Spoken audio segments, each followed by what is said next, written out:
एक ऐसा स्टेट जिसका नाम सुनते ही हमारे दिमाग में कई तरह के ख्याल आते हैं। पहला, सम्राट अशोक की गौरवशाली मगध की धरती। दूसरा, कंट्री का आईएएस और आईआईटी फैक्ट्री। और तीसरा, देश का सबसे पिछड़ा हुआ राज्य। आइए दोस्तों, आज हम बात करेंगे बिहार के बारे में। बिहार वो राज्य है जिसे प्राचीन काल में मगध के नाम से जाना जाता था और इसकी राजधानी पटना को पाटलिपुत्र के नाम से। दोस्तों, बिहार का इतिहास उतना ही पुराना है जितना भारत का। बिहार में नालंदा, मिथिला, तिलहरा, उदंतपुरी, विक्रमशिला जैसे यूनिवर्सिटीज उस समय में मौजूद थी। माना जाता है भारत में सबसे पहले सिक्कों यानी कॉइन्स का यूज बिहार में गंगा नदी के किनारे ही हुआ था। बिहार की मिट्टी उस समय में अखंड भारत का सोच रखने वाले चंद्रगुप्त मौर्य और सम्राट अशोक जैसे महान राजा भारत को दी है। बिहार भारत का एकमात्र राज्य है जहां से बौद्धिज्म और जैनिज्म का ओरिजिन हुआ है और सिख के 10वें गुरु गुरु गोविंद सिंह जी का जन्म भी बिहार के पटना शहर में ही हुआ था। और दुनिया को शून्य देने वाले आर्यभट्ट भी बिहार से ही थे। Battle of Buxar, battle of Chausa, battle of Ghaghara,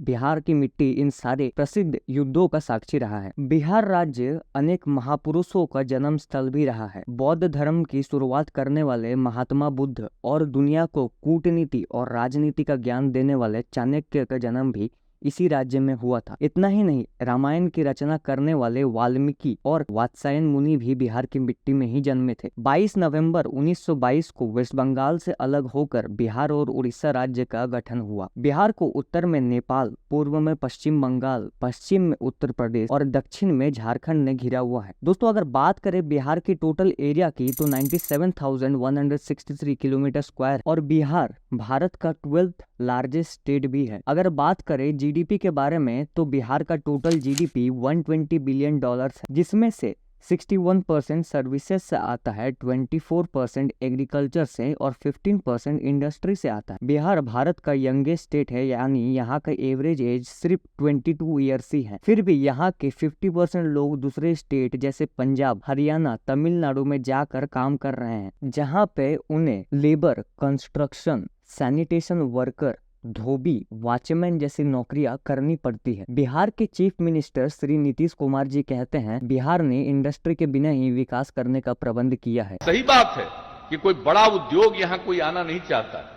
ये चारों तरफ कहीं कोई समुद्र नहीं है, जो समुद्र के नजदीक वाले इलाके होते हैं वहीं पर लोग लगाते हैं। ये स्टेटमेंट दर्शाता है कि बिहार में कोई भी बड़ी प्राइवेट इंडस्ट्री मौजूद नहीं है। कई लोग मानते हैं कि इसका वजह 1952 की फ्रेंच इक्वलाइजेशन पॉलिसी है, जिसका मतलब यूनियन गवर्नमेंट कुछ पैसा अपने तरफ से भी देगी ट्रांसपोर्टेशन कॉस्ट में। इसका फायदा इंडस्ट्री को हुआ एंड इंडस्ट्री अपने लोकेशन रिसोर्सेज के पास ना रखकर कोस्टल रीजन जहाँ पे पोर्ट है वहाँ अपनी इंडस्ट्री को स्टेबल कर रहे थे। और कई लोग ये मानते हैं कि जब 2000 में झारखंड बिहार से अलग होकर नया राज्य बना, तब सारे नेचुरल रिसोर्सेज के ज्यादातर हिस्सा जैसे कोल एंड आयरन ओर झारखंड के पास चली गई, इसीलिए बिहार डेवलप नहीं कर पाया। लेकिन Barauni refinery, NTPC, Barauni fertiliser plant, Sudha dairy plant, Pepsi bottling plant Begusarai district में मौजूद है। इसीलिए बेगूसराय को बिहार में इंडस्ट्रियल एंड फाइनेंशियल कैपिटल भी कहा जाता है। और हाल ही में हुए बिहार बिजनेस कनेक्ट मीटिंग में